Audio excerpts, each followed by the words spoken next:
Pause it. Fantastic. Welcome to Future Capital. Today, my name is Heather Desjardins. For those of you that don't know me, I'm part of the core leadership team at Future Capital. I'm Chief Experience Officer of Conscious Capital, and Lawrence is Chief of Staff here. I'm going to be introducing Lawrence, who will kick us off with a moment of silence, and he'll be introducing Patty Clower, who's leading our Attention Economy Working Group. And we're pleased to have you all join us today. This, as Lawrence said, this is webinar style, so we can't see you or hear you, but we would like to hear your questions or comments. So please feel free to add that in the chat or in the Q&A. And towards the end, we will bring all of those into our session today. And please make sure you stay tuned. We have a special presentation at the end. But without further ado, I'd like to introduce you all to Lawrence Ford. For those of you that don't know, Lawrence Ford is the CEO and founder of Conscious Capital Wealth Management and the founder and chairman of Future Capital. He has dedicated much of his life to being a bridge between the modern world of business and the ancient world of wisdom, which is why the Washington Post has dubbed him the Shaman of Wall Street. His goal is to promote the power of money in capital markets and to raise the consciousness of our species to make the world a better place. Lawrence? Thank you, Heather, and good morning and good afternoon, because I see people in from all over the world, old friends, new friends, and I truly appreciate your attention for coming today. I know there's lots of choices and lots of people pulling at your attention these days, which is really the theme of our meeting today, which is the official launching of the Attention Economy Working Group. First, before I begin, I'd like to start with some formalities of making sure that I thank our partners, which is the World Academy of Art and Science, Gary Jacobs and Mila Povovich, who have been very instrumental in working with us as we go forward. Also, Chantaline Carpentier from the UN Conference on Trade and Development, and from Will Kennedy from the Office of Partnerships. Great deep friends for us and helping us do this important work we're doing out there in the world. So today we're going to be talking about the attention economy and launching our working group. So I want to just do a couple quick things. The first thing is I want to, for people who may be new to Future Capital, I want to talk to you about what we're all about, what we stand for and what we do. And then I would like to chat a little bit about the connection between the Attention Economy Working Group and how that fits in and how it's so important today. And there's an internal joke around here when I say I'll be brief, everybody laughs, but in this case I will be brief because we also have some really great participants and speakers today, and we want to hear your voice as well. So Future Capital is very simple. It works in the nexus of consciousness and capital. And what I mean by that are our species, women's most powerful tools, which are capital, this external resource that we've created in recent history, and consciousness, meaning everything that comes and is manifested out in the world from our thoughts and the beginning of how things get manifested out into the world. For the first time, those two being put in the same room at the same time, we feel are the greatest levers, or as Buckminster Fuller said, the greatest trim tabs for us to make significant transformation in our world. Today we're going to be, and how do we operate as Future Capital? Very simply is we let ideas come to us. We let people who are action-based come together to gather individually, collaboratively, and move their ideas and their work out into the world.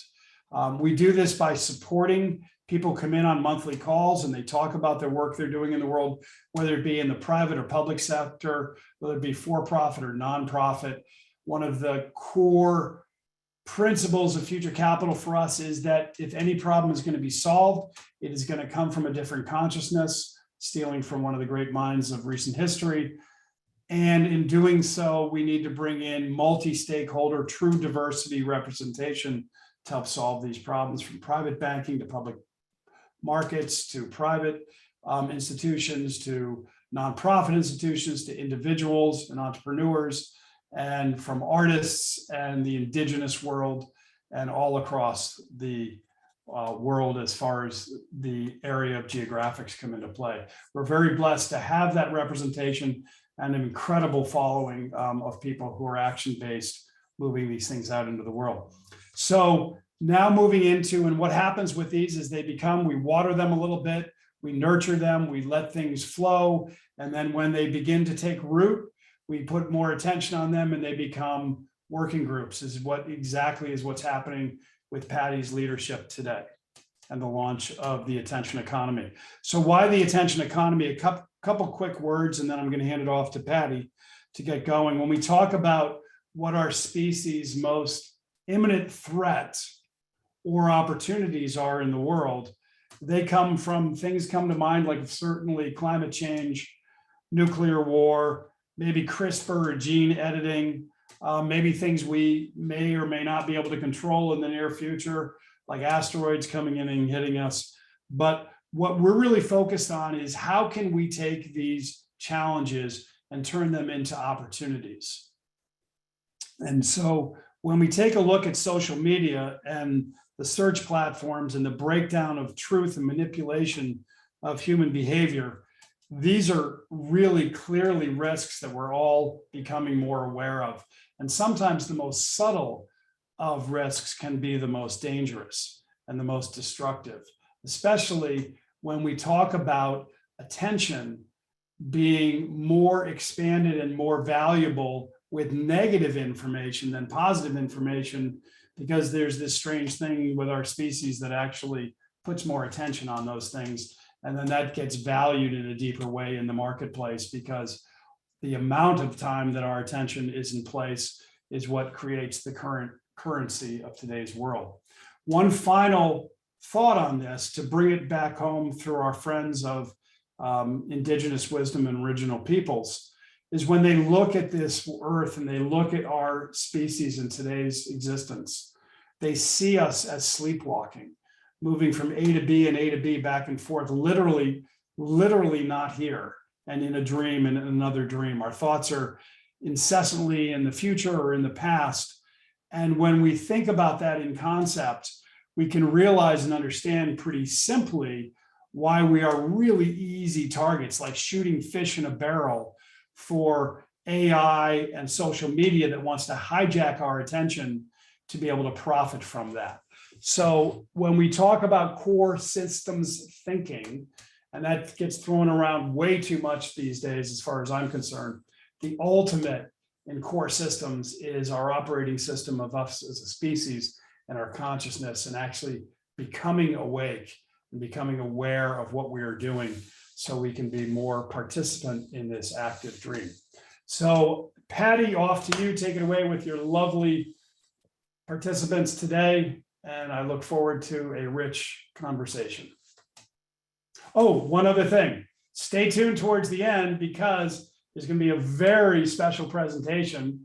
Myself and Steve Sheath, who is part of our leadership team, can be part of presenting our first award of Future Capital. Stay tuned to an absolutely amazing person. Thank you, Lawrence. Welcome, everyone. I'm so excited to see so many familiar faces and some new faces. Thank you so much for joining us. It's really pretty exciting that we're all here today. This has been about over a year in the making. And so I'm just, I just want to acknowledge that you're taking this time. So I want to thank you for your attention. So the timing for today's launch with COP26 was not intended, but it seems pretty serendipitous when we look at the news. Most of us have been following, world leaders gathering to make commitments about climate change, et cetera. And I was contemplating that 50 years ago, the Club of Rome publication, The Limits to Growth, was published 50 years ago.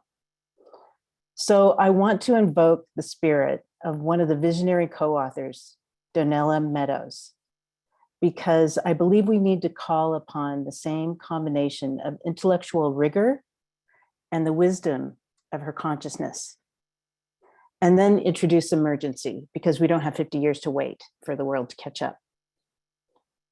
So maybe we should start things differently this time by explicitly stating the things we never discuss.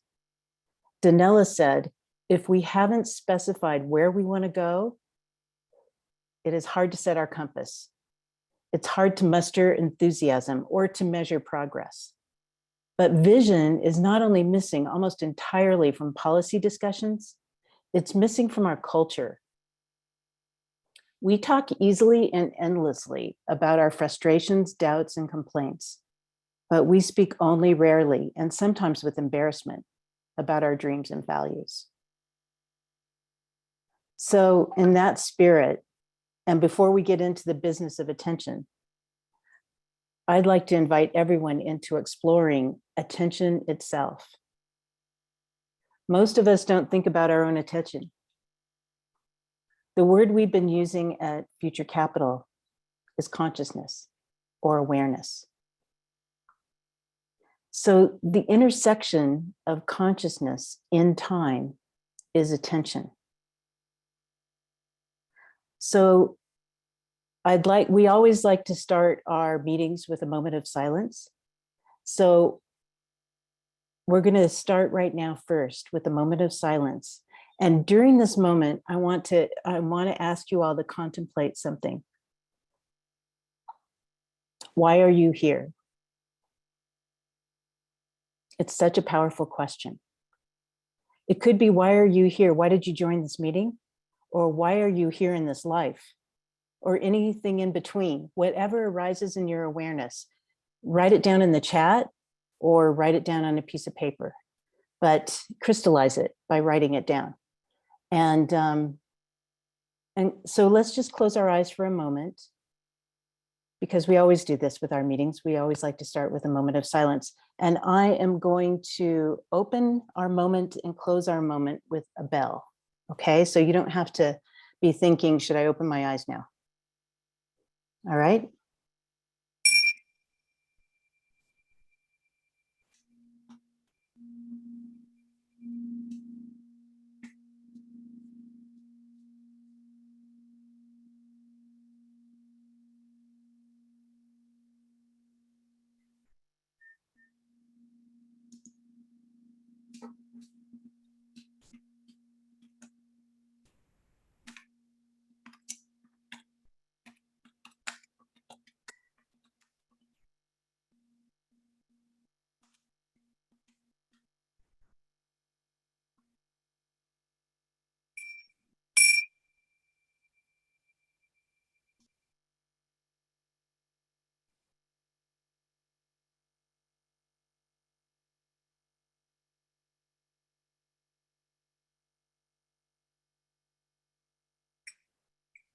Thank you.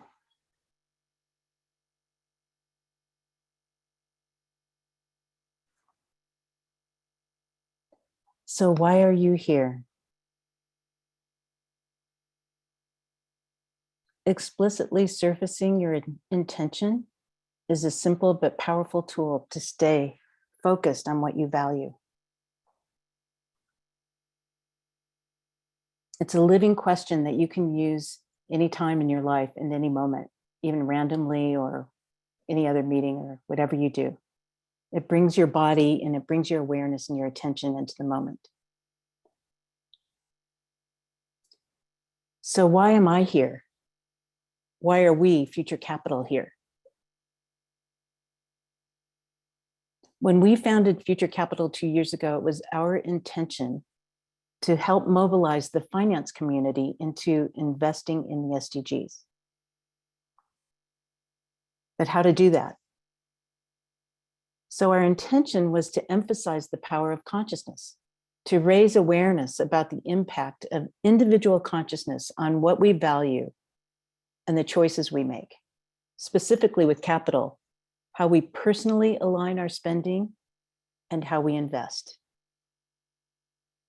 So I will quote our fearless leader, Lawrence, just as a reminder of why we are all here.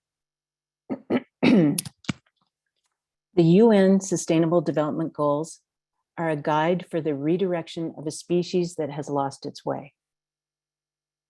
Consciousness drives each person's actions, and capital fuels those actions.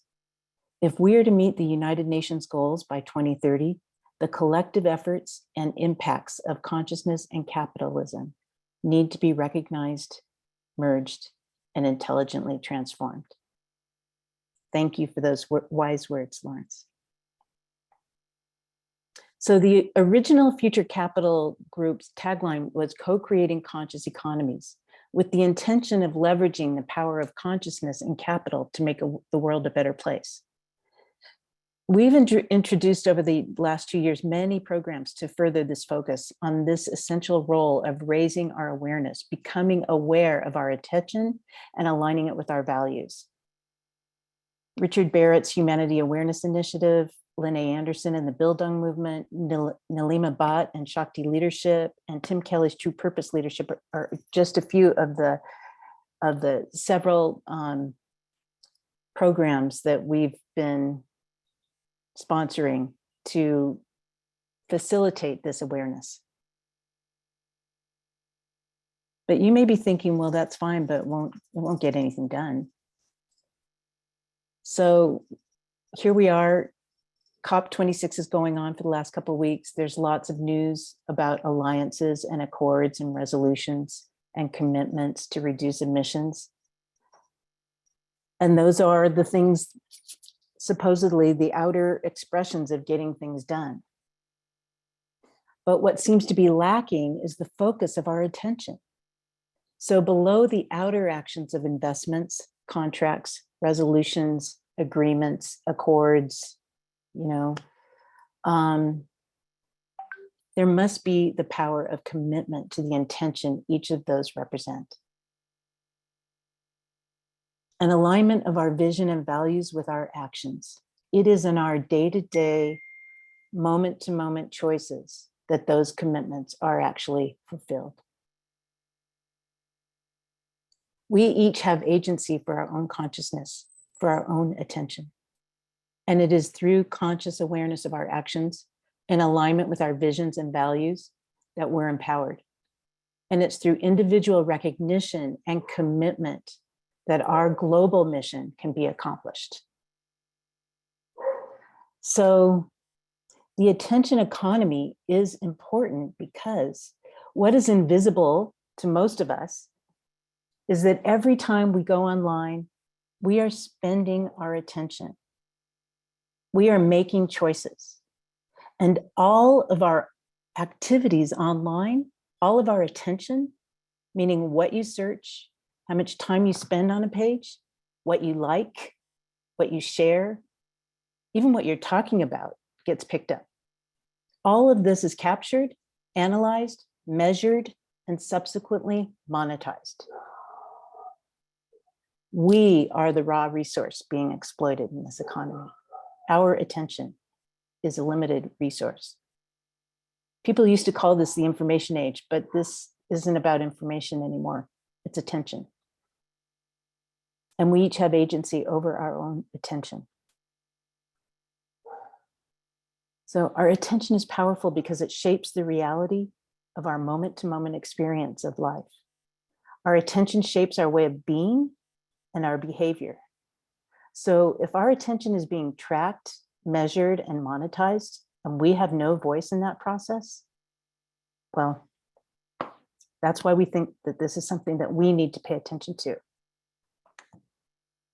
So this working group has its roots in an event we did last September when I spoke for about 5 minutes about the attention economy. It sparked curiosity with people, and they started asking me about it. And specifically, Chantaline reached out and asked for a paragraph that she could share internally at the UN. So fast forward, the UN did launch a yellow attention economy working group, and Chantaline will speak a little bit about that in a few minutes. Over the last year, you may have seen the movie Social Dilemma or Frances Haugen speaking on 60 Minutes about the Facebook files. So there have been so many whistleblower revolutions that have surfaced, revolutions. That's interesting.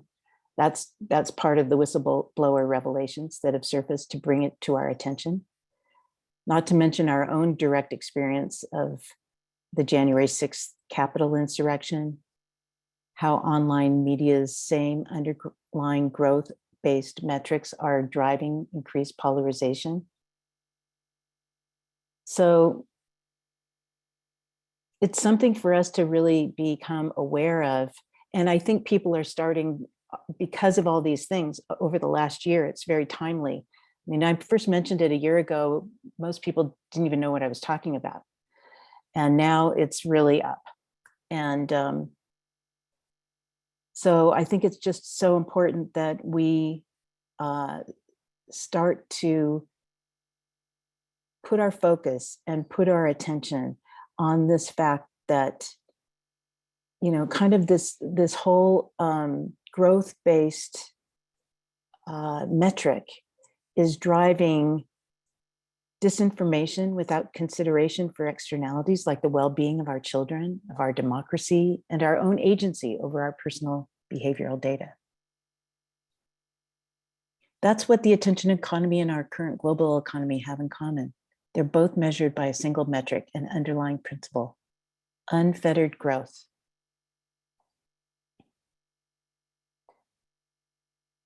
Growth-based economies are driving us as a species to extinction. So another good living question is, what is enough? It's something to ask yourself, and maybe just ask others once in a while. What is enough? Again, I want to invoke Danella. She also said, a change in purpose changes a system profoundly, even if every element and interconnection remain the same. Let me say that again. A change in purpose changes a system profoundly, even if every element and interconnection remains the same. So with Danella-inspired guidance, we need a clear vision. Why are we here?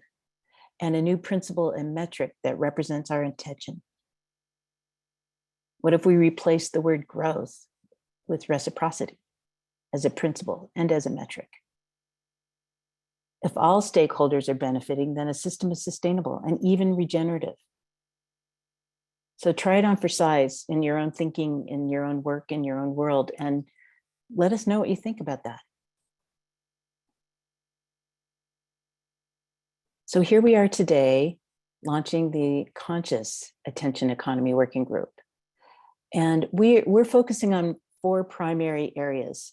We know that there are many facets here, but we feel that these areas are really in alignment with our core mission. So one of the first things we're going to focus on is the advertising engine, the advertising business model at the heart, at the core of the attention economy. And Chris Derfler will talk to us about that. We're going to talk about technology. Technology has a point of view and how the container of technology really can further us or can hinder us. And Laquelle will be talking about some exciting opportunities coming up with technology. Chantaline will talk to us about the UN commitment to the yellow attention economy, how policies to support member countries will be drafted to promote online safety, well-being, and individual agency. And I just introduced to you attention literacy, which is really awareness about attention itself. And so that's a whole educational process that I think can start taking hold in the world, because we all have agency about our attention. And so we are empowered in this economy. So last year, when I started thinking about this, in the back of my mind, I was thinking about the capital working groups that Keaton spearheaded. You know, how can finance become a force for good, which was how we all started. And I thought, what if the advertising industry became a force for good? So around the same time, I met Chris Derfler incidentally on Facebook, where he posted a message to that effect. So I private messaged him, and that's how we met. So it's kind of ironic and actually so perfect. And Chris was making a pitch to his company to shift their approach to sustainable media. And I thought about Hazel Henderson and her Ethic Mark Awards, and I introduced the two. Excuse me.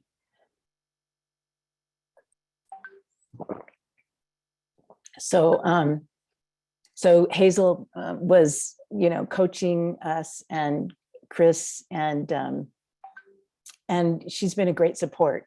And, by the way, Hazel Henderson has been speaking and writing for 40 years about things that we're only now getting around to discuss. And she used the term attention economy in her book, A Win-Win World, published in 1996. So I want to acknowledge and thank her for her ongoing support and membership. So this idea has been incubating for the last year. And today you'll meet a few members of our team, of our core working group. There are a few other members I want to acknowledge before we get started. Tiffany Wang from the Oasis Consortium, which they're focusing on ethical internet built with safety, privacy, and inclusion at its core. Matthew Stiles with the Conscious Advertising Network, which is a voluntary coalition of over 70 organizations to ensure that industry ethics catch up with technology. And Robert Gilman, who's an astrophysicist and longtime sustainability thought leader, he's agreed to become our advisor. And Robert is the founder of the Context Institute and the Bright Future Now Network, which is a community of systems thinkers committed to ushering in a new planetary era. And Chris and I are both members of Robert's program and network, and he is a mentor of ours, and we're deeply appreciative of his wisdom and guidance. So, and there's one other person I want to acknowledge, and that is Susan Davis and her visionary influence on the social investment industry, guided by principles of generosity, reciprocity, and conscious collaboration, which we hope this working group will embody. Her intention has been for her entire life to co-create a future that works for the highest good of all Earth. The KINS networks that she launched have manifested these principles into the world and have had tremendous ripple effects. So, Susan, we are standing on your shoulders. Thank you. So, I want to get on with it and bring on some of our presenters. And the first person I want to bring on is Chantaline Carpentier, who is currently the chief in New York of the United Nations Conference on Trade and Development. And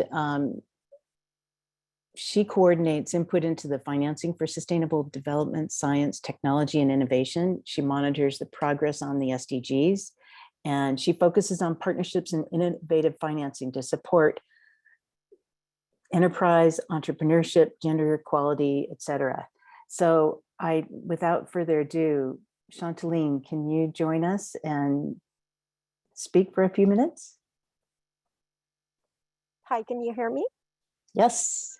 Great. So, sorry, I'm at the airport, so let me just take this out for now. Thank you so much, Patricia, for this. I think, and thank you, Lawrence and Heathers and everyone on this call, on this webinar.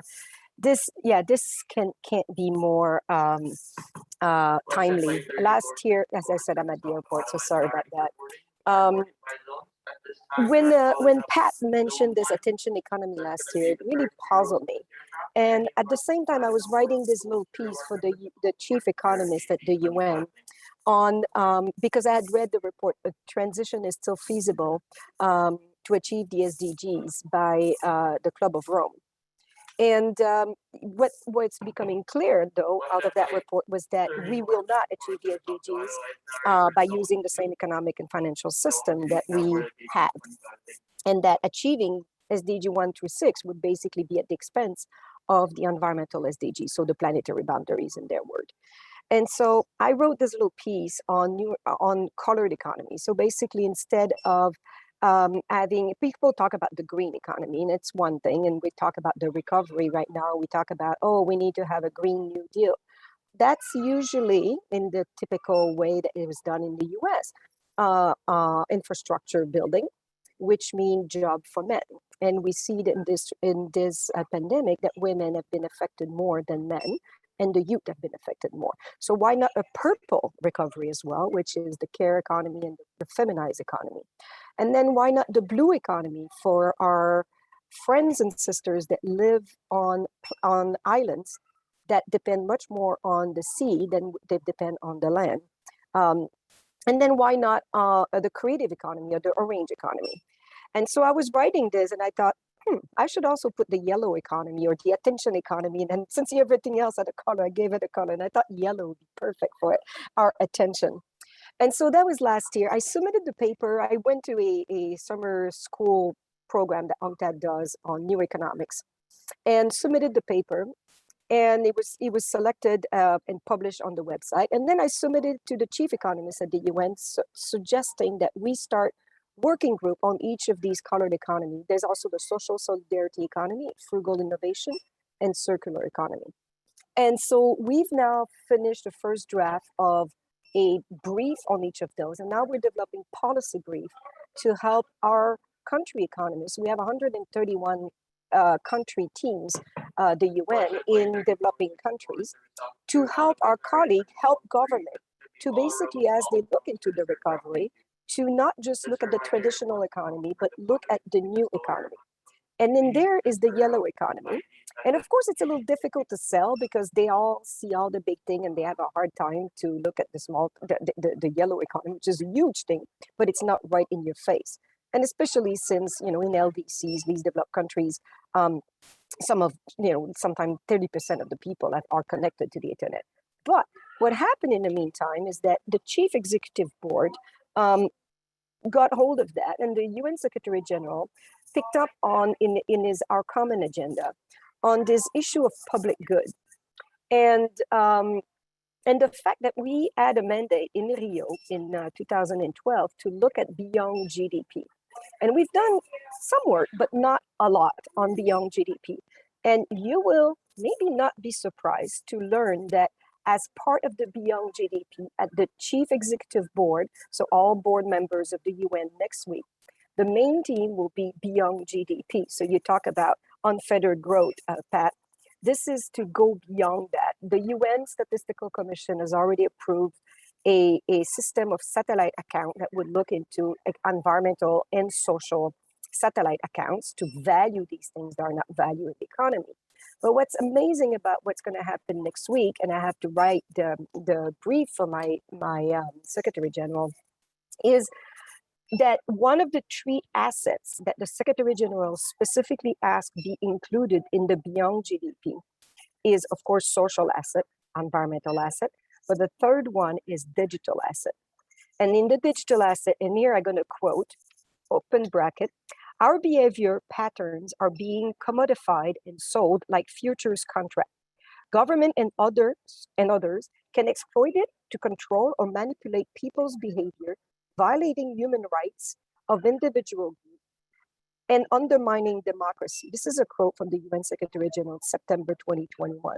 And so one of the things that all of the leaders of the UN will be looking at next week is this idea of including that digital asset and that free digital capturing and the services that are produced in exchange of the personal data that we put out there. So I need to board my plane. I will leave it at that, but just wanted to say that we welcome this working group that you're creating. We hope that we can have a lot of synergies and co-creation amongst the two groups. Thank you so much, Chantaline. I'm really looking forward to working with you and the whole team over at the UN. And thank you for speaking to us from the airport. Have a safe flight. Thank you. Okay, thank you, Chantaline. So now I would like to introduce Christopher Derfler. And Chris is an advertising professional and director of innovation at Dentsu International, where he has helped lead efforts to reimagine the marketing ecosystem to be more ethical and sustainable. He is a passionate environmentalist who understands we are at a crossroads in our physical, mental, and digital realms, where a new ethos and new metrics are needed to judge success. So he brings this passion and understanding into the advertising world to help combat attention exploitation issues such as misinformation in order to bring to life a healthier internet culture. So Chris, welcome. Thank you, Patty. It's a real, thank you, everybody. I'll just say before I start, it's a real honor to be here talking to you all and to talk about this. This is something that's been a passion of mine since I was a teenager. I was one of the first generations really to be raised with the internet. So I consider myself to be a digital native. And I think you'll be seeing that much more as time goes on. But with that said, I'm going to share my screen. Give me a second to make sure that everything is coming up properly. Presentation mode. All righty. And so Patty, just let me know if you can't see my screen, but if you don't say anything, I'm going to assume you can. So start off, right? So what I mainly focus on is the business of attention. There's many different facets to the business of attention, but one of the main ones, if not the main one, is the main one is advertising. But before going into specifically the advertising piece, just want to kind of level set on what the attention economy, who the stakeholders are, and why there needs to be this harmonization between all these different groups. And that's kind of where that ethos comes in, right? We need to have this shared understanding of where we're going, the values behind it, so that we can work together and allow each individual person, group, and entity to have their own agency to act on this, but in alignment with each other, right? That harmony piece. So just touching on a few of them here, the agencies, brands, investors, a lot of those, are the traditional advertising pieces, right? The individuals. But then you also have all these other groups, right? The activists and nonprofits groups, your humane tech, your media and data tech professionals. A lot of times, something comes to mind as Facebook, but there's a lot of them out there. Your publishers and content creators, who are actually creating all of this material that we end up seeing. Your governments and civil society groups, right? Or like the UN, like the US government and such. And then your schools and incubators, right? That's where a lot of this knowledge is coming from. And there needs to be a synergy between businesses and schools so that we can align ourselves on goals that will actually push the needle forward. And then, so then kind of moving into what I really, what I'm here to talk about is advertising, right? And advertising, this is something people I think understand, but don't understand as deeply as I think it needs to be understood, is advertising the financial model behind the flow of most information on the internet.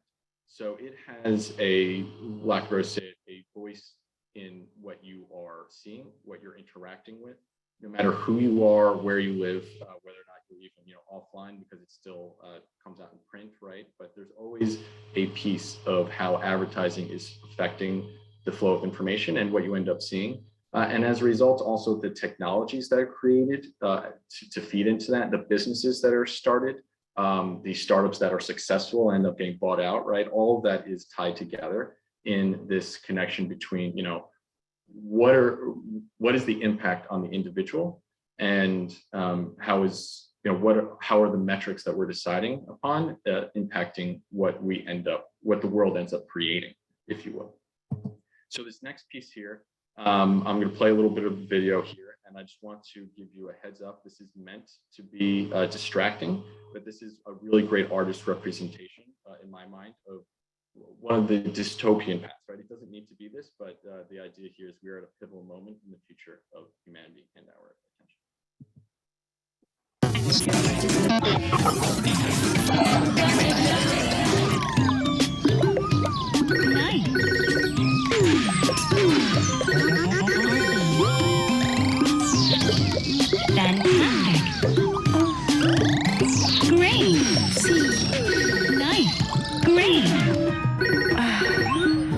Vas tarde. Apúrate si quieres una buena calificación. Voy lo más rápido que puedo. ¿Has pensado en correr? Es saludable y eficiente. Seguro que no hay más trabajos disponibles. Yo estudié para ser profesora y estoy haciendo mercados. Y además puedes quedarte con los puntos de fidelización. Eres una monje afortunada. Tienes que confiar en la aplicación. ¿Te sientes inspirada? Gracias. Chao.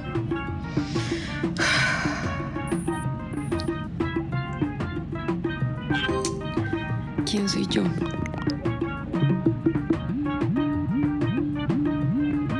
No, eso no es lo que quiero decir. ¿Para dónde voy? No. Puedo volver a empezar.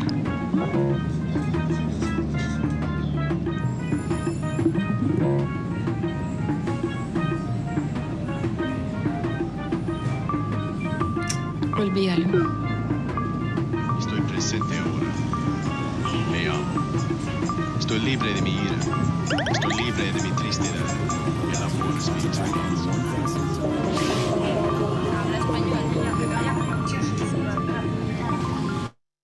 Adiós. Olá, me chamo Maria.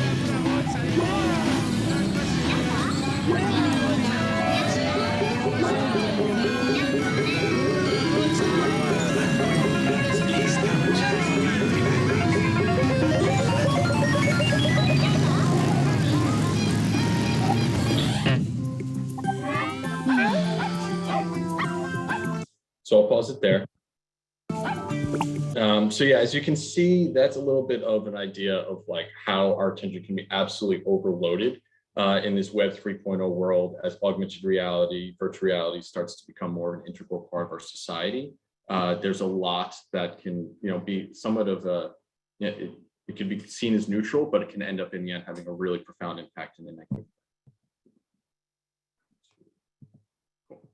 So kind of moving on from that, right? So misinformation, attention exploitation, your data exploitations, and things like that are rampant in our society.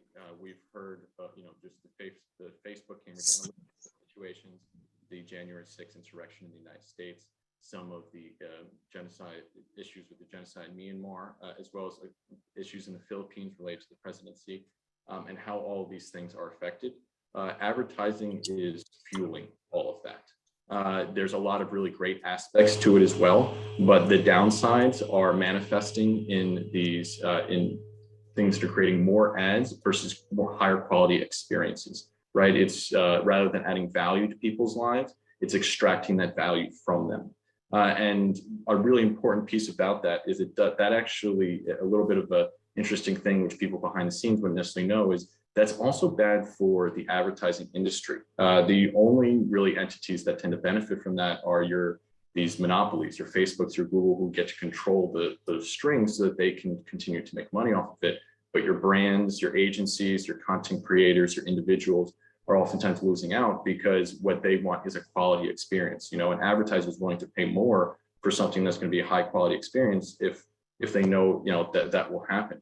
And so there's actually a synergy and alignment here that's going on that from the business side that people don't necessarily know don't necessarily know outside of it, and that Facebook and Google are also actually hurting this industry as well, and not just Facebook and Google, some of those others as well. But the end all be all I'll say is there is solutions to this, and it comes to somewhat reimagining how we go about advertising in the advertising ecosystem. So now just trying to go into, right, I'm a big proponent of solutions, right, providing leaning into the answers and not just focusing on the problems. So you may ask, all right, what does that mean? What is this new world, or what are the parameters of this new world to look like? And this is kind of just highlighting pieces of it. But we need to view data privacy as a digital right? And I call it a digital right rather than a human right on purpose to say that we actually need rights tied to just our digital lives. We need to enhance individual agency and empowerment through our advertising.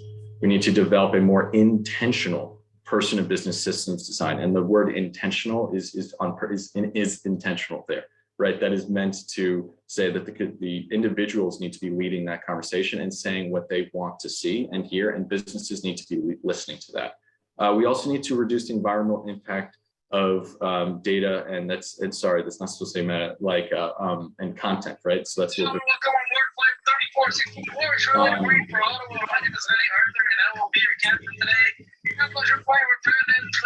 Getting a little bit, yeah, sorry. That's just so yeah, and then there's not only with the induced environmental impact. One of the things that people oftentimes don't realize is one, the content we see actually has an impact on what the beliefs we end up forming to a certain degree, but also storing, housing, the exchange of all that data has an enormous electricity footprint and energy footprint. So keeping that in mind is actually really, really important to getting meeting our environmental goals. And oftentimes companies, their second largest expense after their employees is actually advertising, is their media. So for a lot of companies, General Motors being one of them, cannot tackle their environmental goals unless they also address their environmental footprint from their advertising. Some other pieces in here: be ethical by design, right? What's the technology you're building and what's the companies you need to start from that foundation?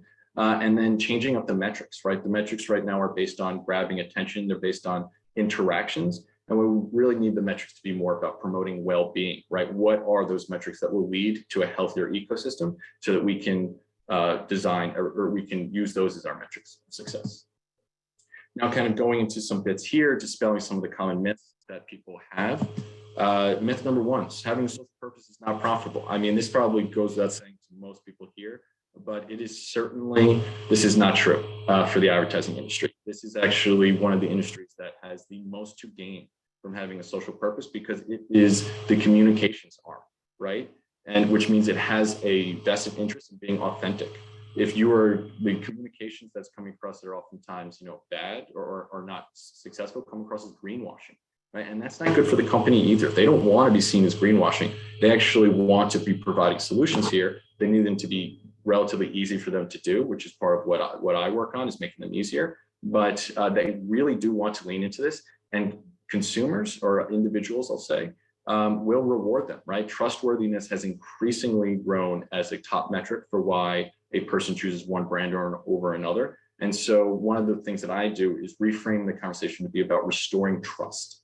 The advertising ecosystem needs to restore trust because it's traditionally not done that, or it moved in the opposite direction. Myth number two, privacy compliance isn't sexy. This is something that I run into a lot, and I actually try. One of the things I work on is to get people to think of privacy compliance not as the barrier, but actually as the window to understanding people. Right? Privacy is really understanding privacy is really understanding people. What is personal to them? Why does that matter? And why do we need to do that? And so part of that process actually gives you a greater understanding of these people you're trying to reach and a greater ability to reach them. And so privacy compliance certainly is sexy. And that's one of the things, privacy compliance folks in my company tend to really like me because I'm the person who comes in with a lot of energy on it. Just seeing that, but it's unfortunate. I think it should change, or it is changing, I should say. Myth number three, empowering individuals to have more control over their media experiences is zero-sum game for businesses. Now, I can say this from personal experience. This is completely not true. And as an example of this, the data that an individual creates, if I can verify it and I say, hey, this is who I am, I'm going to be the one making the money off of it. So I will verify, add more data into it. I'll pull extra pieces into it. I might even answer some questions and say, yes, this is who I am. This is what I want to see. That ends up creating a much richer data source for the advertiser to say, okay, now I don't have to waste a bunch of money just putting out advertisements that are going towards supporting, websites that are not productive. And I get to actually reach this person and understand them. And then the person gets to reap the benefit of either A, controlling what they do or are comfortable sharing, if they're comfortable sharing anything at all, and perhaps even hopefully making money off of it or contributing it to a cause of their choice. So it actually is a win-win-win situation for all parties involved. Myth number four, leading media businesses and brands are not interested in this. It's something I'm, again, very, very fortunate to be able to speak very closely to. They are extremely interested in this. I can't go into it because I'm under NDA, but I work for P&G as one of my main clients. And so I can at least attest to the public pieces that they talk about. And they very much are truthful when they see these things. The company I work for, Dentsu International, was one of the first, I think, 5 to 10 companies to create science-based targets for climate change that are science-based target to reach actually the 1.5 degrees Celsius, right? So a lot of these changes from businesses are actually being led by the media industry from behind the scenes. Here's number 5. And this is meant to be like a little bit of overload of logos, but the idea that these practices are not scalable or sustainable or available is completely not true. All of these different companies, different entities are working in their own way. Some of them are startups, some of them are larger companies, some of them are doing it for 15, 20 years, some of it just started into the past few years. The lion's share, for example, is actually tied to the UN, and they do their own unique thing. But there are a lot of options here, and companies can lean into this. There's a lot of companies that are creating arms within themselves to do this. So these capabilities are available. You just kind of essentially to ask for how to lean into it. But one of the things I work on is specifically how do we make sure that the money from advertising, the money that the brands have, is being funneled into these partners who are actually creating a higher quality ecosystem, as opposed to people who are just able to meet our attention metrics and those kind of things. There's a greater aspect there. And so then, right, the problem is multifaceted, and so are solutions, right? So we just talked about some of the myths, right? So going a little bit into how do we actually create these solutions? And this is, I'm just going to touch on this a little bit because I could go really in depth in this slide.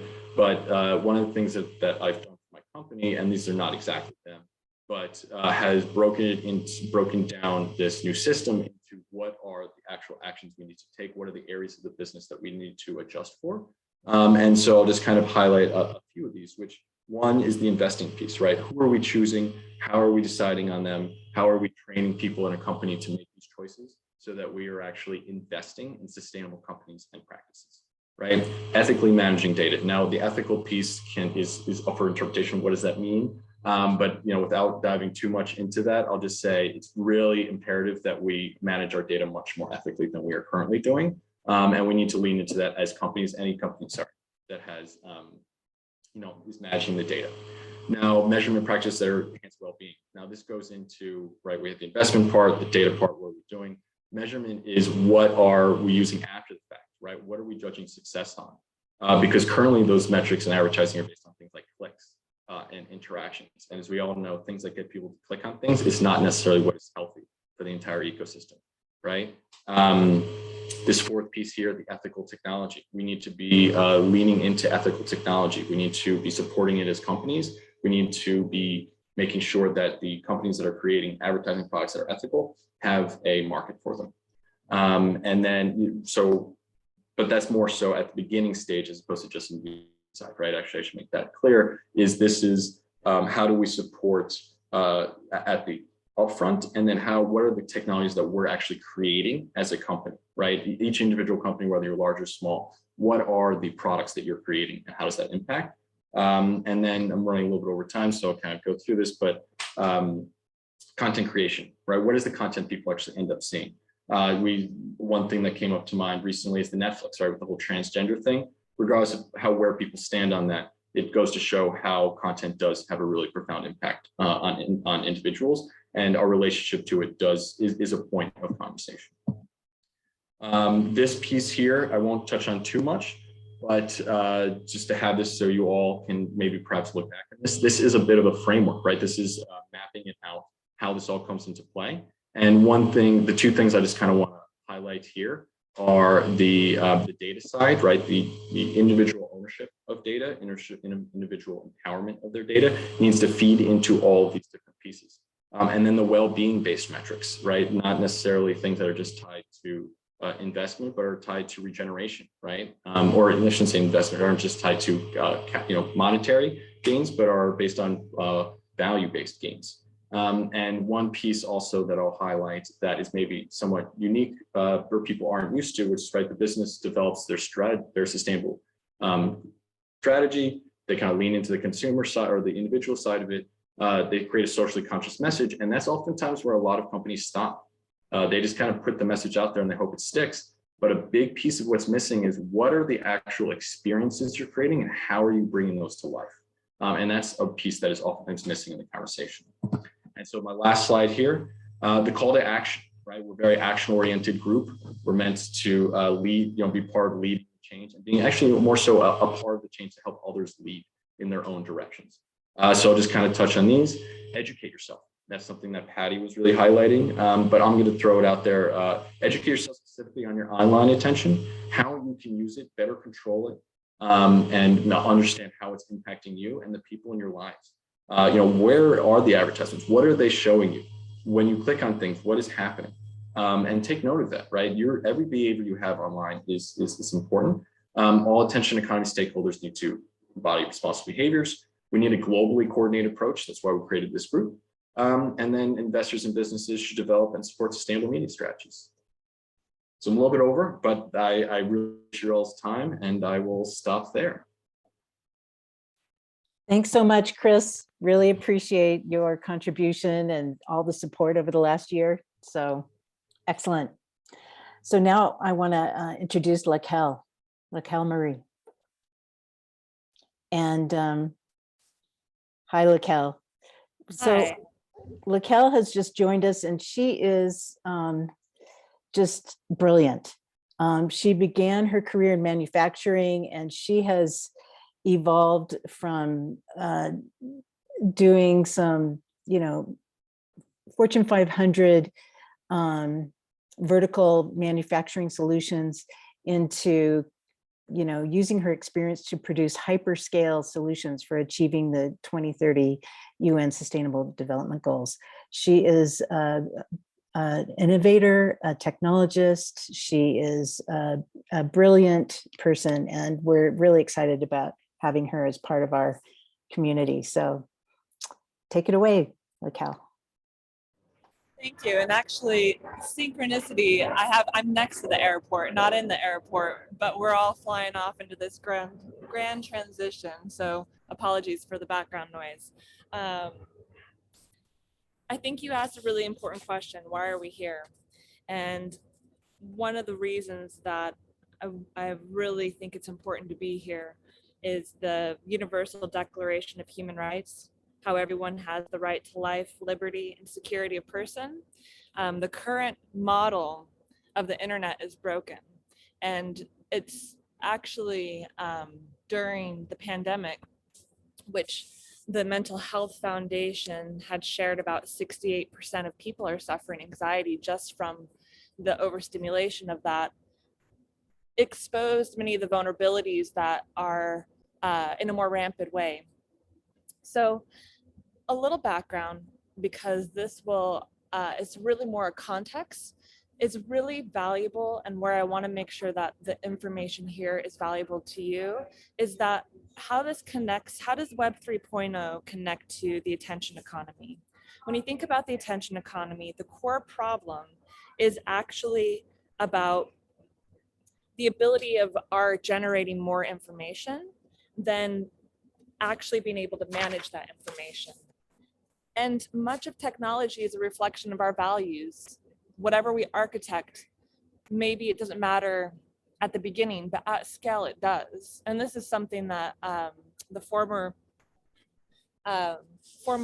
Google design ethicist, Tristan Harris, he said behavior design can seem lightweight because it mostly is clicking on screens. But what happens when you magnify that into the entire global economy?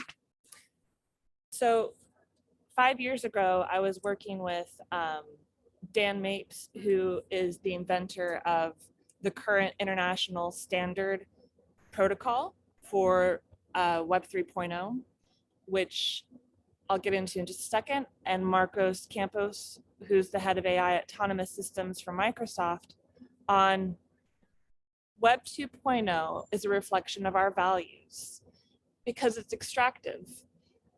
Manufacturing and the industry of the Industrial Revolution made us more cogs in a machine. And the machine was to generate capital.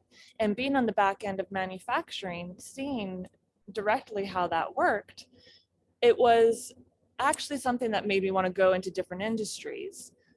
So when being in Hollywood or the music industry and actually helping social media influencers, it became so apparent that actually it was the exact same thing, except more disturbing because people have been productized. So much of when we think about toxicity, toxicity is biconsequential to imbalance. And when we think about abuse as a definition, it's just the misuse of power. And unfortunately, in many ways, people are just they're just a byproduct of a broken system. Not to say that people are bad or good, it's just that the system needs to change. So 5 years ago, we talked about how do we architect these solutions to disrupt the values and really start from values first so that we scale the values.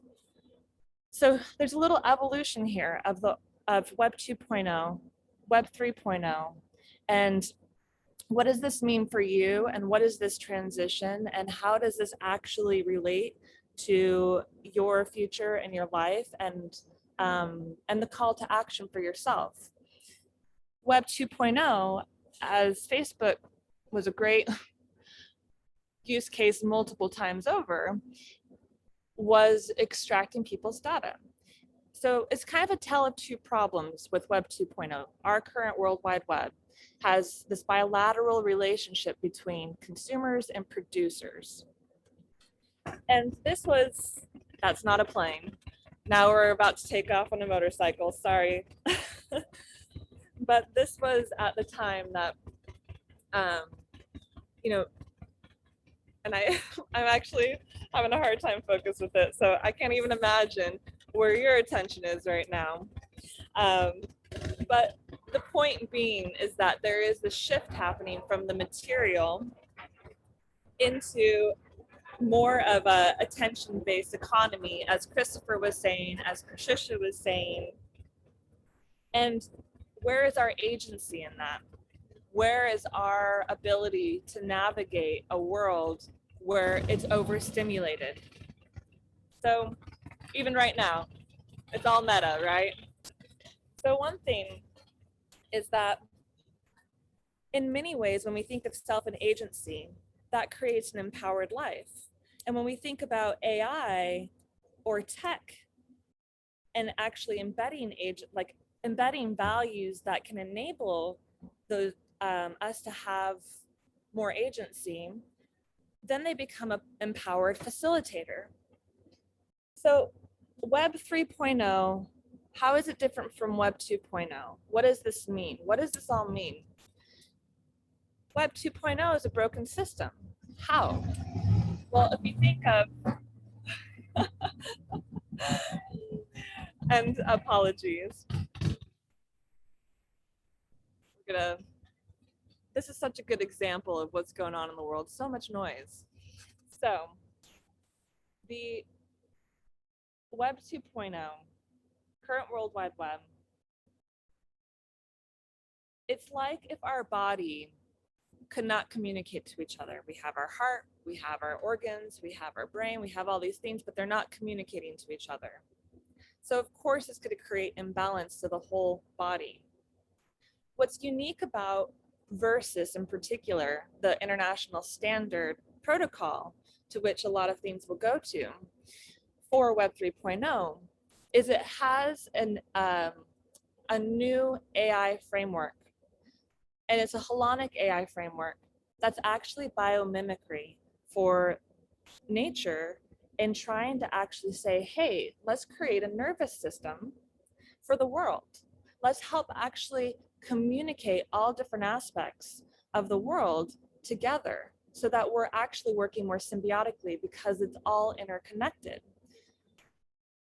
So there was actually another value that relates to our rights. And I wanted to just point out that someone in the chat had mentioned we should have digital Bill of Rights. Ryan, please check out the book, Architecture of a Techno-Democracy. And then Jan and Gil talking about how it's overwhelming, the idea of what Christopher shared. And if we're not mindful, or if we don't use, as Patricia shared, the powers of values like love. And a good example is Martin Luther King, how he actually gave a more pragmatic framework to that, about power without love is reckless and abusive. Love without power is sentimental and anemic. Power at its best is love, implementing the demands of justice. And justice at its best is power correcting everything that stands against love. We are interconnected as a global family.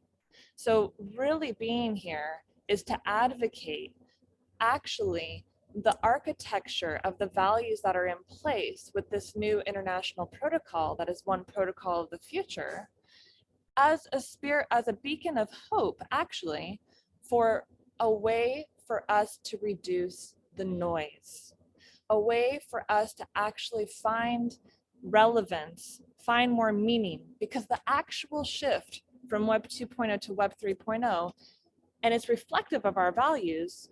Web 2.0 in the consumer marketplace is saying, search outside of yourself to define your value. Search outside of yourself, search. But with these new frameworks, with these new mechanisms, it actually shifts from searching to discovering. This is a great shift from the Industrial Revolution. Let the AI go into places that are actually occupying the cog in the machine that can actually help us unlock our humanity and help us unlock what does it mean to be human. It's one of the only technologies that has actually made us face our moral dilemma of who are we and what do we want and how do we achieve the greatness that we want for ourselves and together. And there's kind of a myth there because McKinsey even reported about how AI is actually producing 3 times more jobs than it's destroying. It's a myth. It's because a lot of the advertising model right now is extractive. It's trying to get your attention. It's trying to stimulate fear. There's a lot of things from the older model that are really from a place of preying on insecurities and on vulnerabilities. So when we talk about conscious capital, when we talk about conscious engagement, and we talk about how do we actually get our agency back, you know, a few people really can make a difference. And these kinds of convening, these opportunities for us to come together and do a little bit of knowledge sharing, as well as some general call to actions, can help us mobilize and co-author with our collective volition what is the future we want to produce. Let's work on producing that now. So it's a real honor to be able to be here and be able to say that this is the time for us to come together. And so I want to share Tiffany and Travis, who are in the thread. They've been working really hard on what we've been working with an SDG engine. We have we work with the executive board member from the United Nations of Association, and here we are.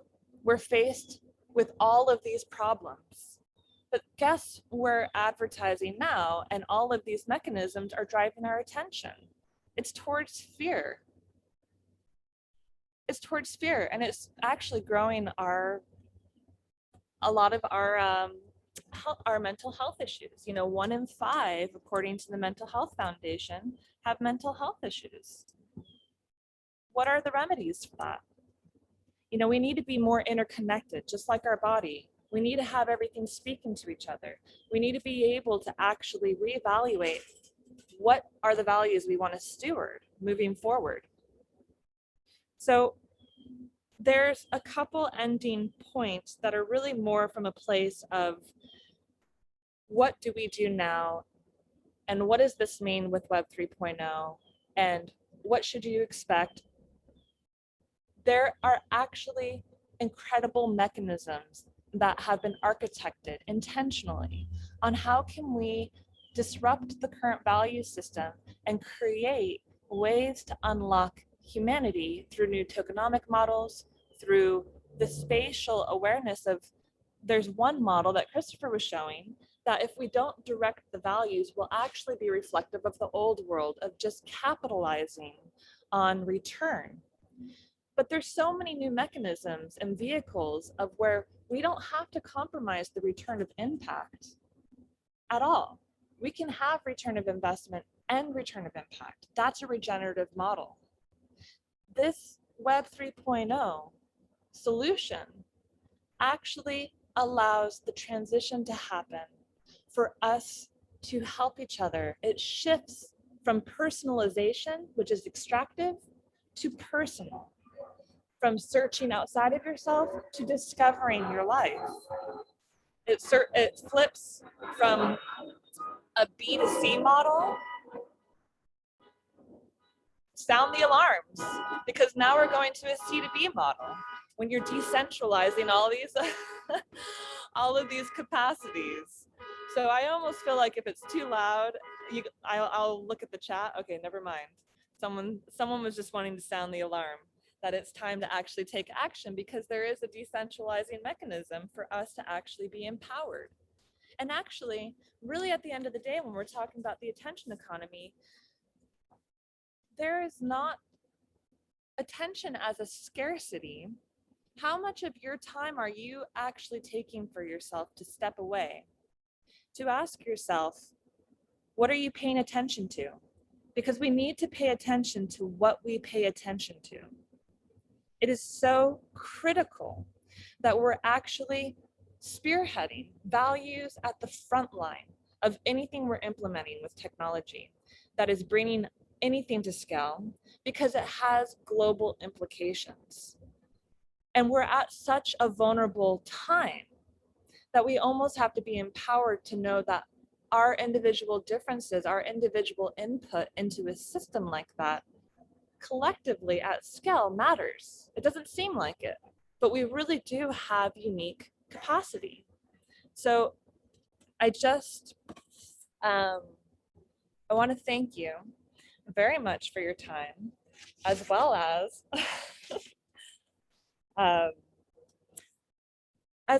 say, end actually with a prayer to humanity. And it is twofold, because they are really beautiful. And it is a time for us to really empower each other.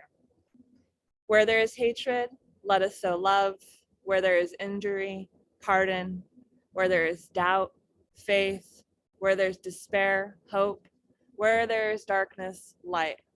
Where there is sadness, joy. Grant that we seek to be consoled, not consoled, to be understood as to understand, to be loved as to love. For in giving we receive, in pardoning we are pardoned, and in the dying we are born again. This is a great rebirth. This is a renaissance. In this rebirth, let us be reborn and know that in the giving mechanisms of Web 3.0, we will be receiving new opportunities for us to steward a new life, a new way, a new hope. Thank you. Thank you so much, Laquelle. And as Sharon Joy pointed out, we were receiving the signal in the midst of the noise, so not to worry about any of that. Everyone really appreciated your ability to share your thoughts about all of this. So thank you so much for your prayer and for your attention and your brilliance.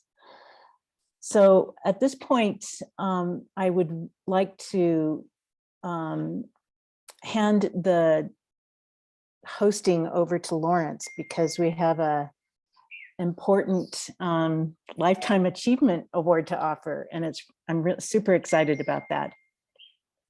Thank you, Patty, and thank you everybody for sticking around. And thank you for our beautiful speakers today, and Patty for that absolutely beautiful introduction of the depth and meaning of purpose of not only why we exist, but why everybody else exists, and why this working group is so critical. So thank you for your leadership on this. I also mentioned briefly that there'll be some really fun, deep upcoming interviews that we'll be having with, like, Tristan Harris and Dana Schmuckenberger, and even Mr. Mapes. And so more to come, and we'll get a lot of the thought leaders in this space to continue. So thank you for your time and attention today.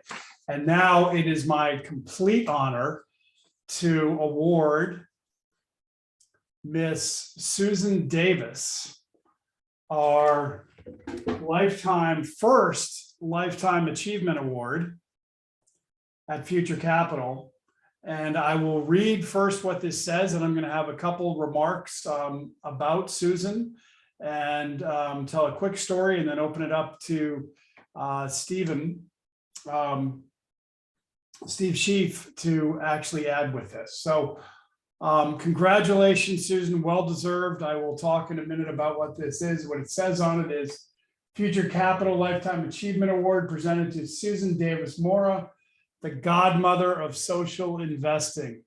And it's dated November 9th, 2021, which just by chance happens to be Susan's 80th birthday the other day. And I was honored to be able to present this earlier on her big birthday call yesterday. So before I do any formal remarks and then hand it over to Steve, I'd like to just mention when I first met Susan was way back on an IONS meeting, but then as time would work, we were brought back together actually by Steve Sheaf. And I had a call one-on-one with Susan, as I was having with many, many people at the outset of Future Capital. And I told her what we were doing, and she said, "Are you kidding me?" She said, "Consciousness and capital in the same sentence and at the UN, I love you." And what I realized instantly with that conversation was it really truly had nothing to do with me. And there were so many legends that had been hacking through the bush with machetes and clearing the way.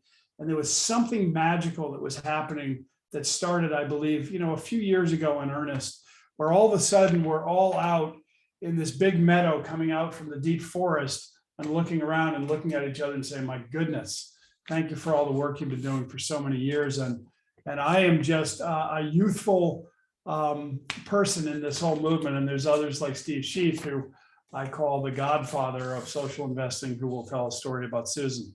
But now I'll look to a little bit more formal remarks briefly. Susan has dedicated her life to serving humanity and giving nature a voice. Her life is an inspiring legacy of courageously challenging boundaries and expanding, yes, higher consciousness, Susan. She has broken through perceived limits and broken down barriers to empower women, minorities, and indigenous original peoples. Recognizing the cascading benefits of nature, she has been a champion of biomimicry and biodynamically aligned sustainable regenerative businesses. She graduated Brown University cum laude in 1963, and I tease her that was a year after I was born. And Susan, anytime that you want to come up with your video, that would be great, especially if I can make you blush with statements like that. In the late 60s, she wrote The Executive, a publication at Harvard University's Center for Studies in Education and Development. In the 70s, she launched 3 publications: Boston's first Black newspaper, now the Boston Banner, and a professional women's newsletter called The Spokeswoman, an entrepreneurial magazine called Minority Enterprise.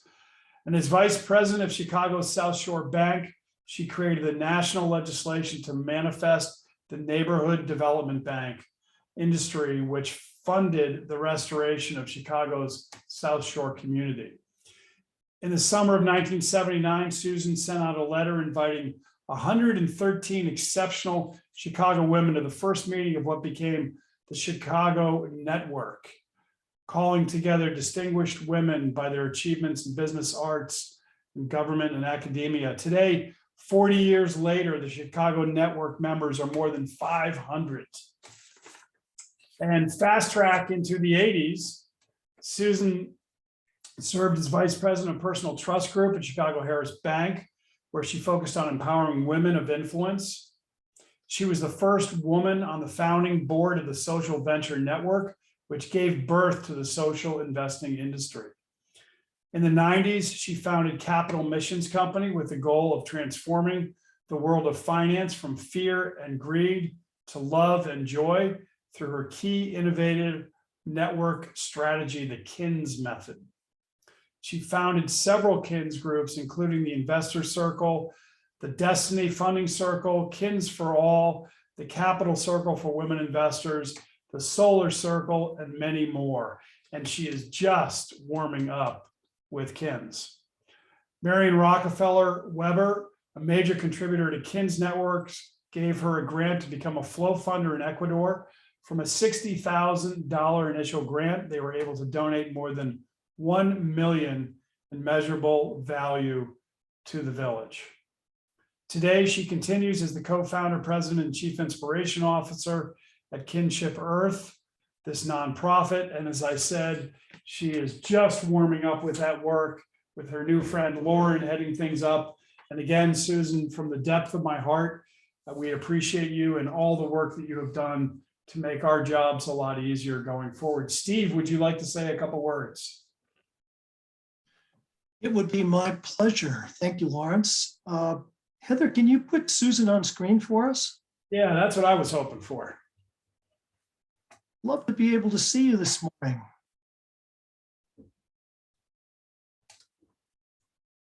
Okay. Susan, you may need to click on, you may need to make your video live at your end, Susan. Okay, I'm supposed to unmute and then. There we go. And then show your video. We can see, we can hear you now. Do I start my video? Yep, just start your video. Okay, there we go. There we go. Excellent. Oh, two old friends. I'm so happy. Thank you so much. My God, we've had a lot of life together, haven't we? So Susan, let me just say a little bit more. Lawrence did all the, the formal stuff, all of the, the kind of the bio, the resume stuff. But I have the privilege of not only wishing you a very, very happy birthday, but also sharing my experience of you just very briefly with this amazing group of people here. So I was fortunate to have been, to have waded into a very shallow pool of early adapters to the radical notion that investors could do well and do good, that we could, make money and make the world a better place in 1989. And Susan was already there. And she was, one of the bigger tadpoles in the pond, in fact, as you've heard from the incredible life story that Lawrence just shared with us. Susan, you are a visionary. You always have been. Your focus on generosity and reciprocity and conscious collaboration. And you are the first one, at least for me, that planted the word consciousness in my consciousness as it related to money, and to how we as human beings interact with this amazing tool that we call capital. You were kind of, you operated at, and you always have, and I'm sure you still do, you operate at both a head and a heart level. So I see you as the defibrillator that jump-started the heart connection that investors now have with money as it relates to creating a better world. And I just want to thank you for that. And, going back to the question that Patty asked us very early on during this webinar, why are you here? What is your purpose? You helped me find mine. And I want to thank you. I also want to thank you for, the way that you started, creating a community of investment professionals, investors, asset owners back in the 80s. And I borrowed some of that as I moved on and for 20 years ran as the SRI and the Rockies Conference, and which became SRI, the SRI Conference. Right. And a couple of the things I borrowed, you may not even know this, but you planted the idea of popcorn presentations in my mind. And for those on the call who don't know what those are, we very successfully used them as a way to spotlight sponsors at the conference. They would pop up, do a 3-minute something or other about who they are and what they're all about and how exciting it would be to work with them, and come see us in the exhibit hall. And that was a Susan Davis idea that just worked so well. I also borrowed the idea of topic tables, which again became a really important feature of the conference that I ran for a long time. I walked away in 2017 at the end of an 800-person conference.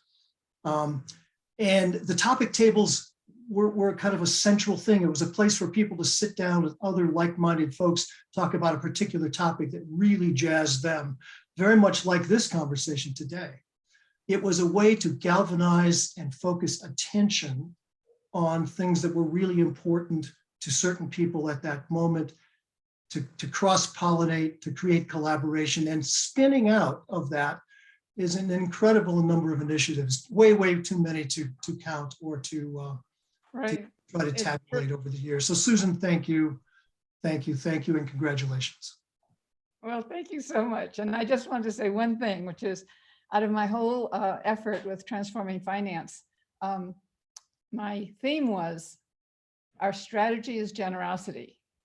Now, that's never mentioned in finance because, of course, that's impossible and craziness and all of that. But through my own track record, I have proved that the strategy of generosity works for all, particularly Earth.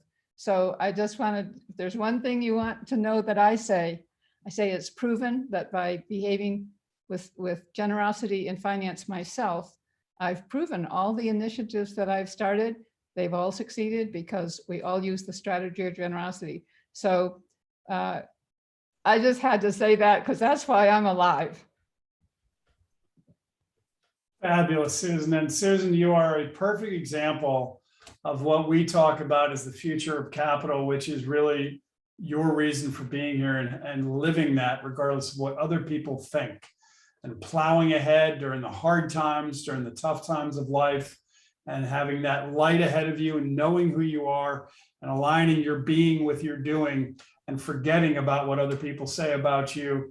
And you are such a perfect example of what we hold deep in our hearts and what we hope the rest of the world can see and model. And thank you for being. I'm so appreciative. Thank you so much. I'm so happy. Thank you, Susan. And for everybody else, this will mark the end of this call. Please stay tuned. And as we've said, for any of you who have these passions in life of making the world a better place and the things that you're looking to do to make the world a better place, please feel free to reach out to us for the attention economy or any other things that you're working on to make things better. Patty, would you like to say goodbye and any final thoughts other than what's coming up with some of the future interviews? I just want to say happy birthday, Susan. Thank you so much. Thank you. You are a light to all of us. We're standing on your shoulders and we appreciate you so much. And also thank you all for your attention. It's been really exciting for me to be able to bring this forward, to actually kind of plant a seed, and I'm excited to watch this whole movement grow. And we have some amazing people who are already involved. And if you're interested in collaborating or contributing, please feel free to reach out to me at info@futureofcapital.org or patricia@patriciaclower.com, either way. And so anyway, thank you all so much for your attention. Have a wonderful day. And in the future, we are going to have some more events that are going to highlight some people who are, doing amazing things in this whole space, like as Lawrence mentioned, Tristan Harris and Daniel Schmachtenberger and Dan Mapes and others. So we're really excited about this whole program and all of the momentum that is coming forward with it. So thank you all. Thank you. Make it a great day. Bye-bye.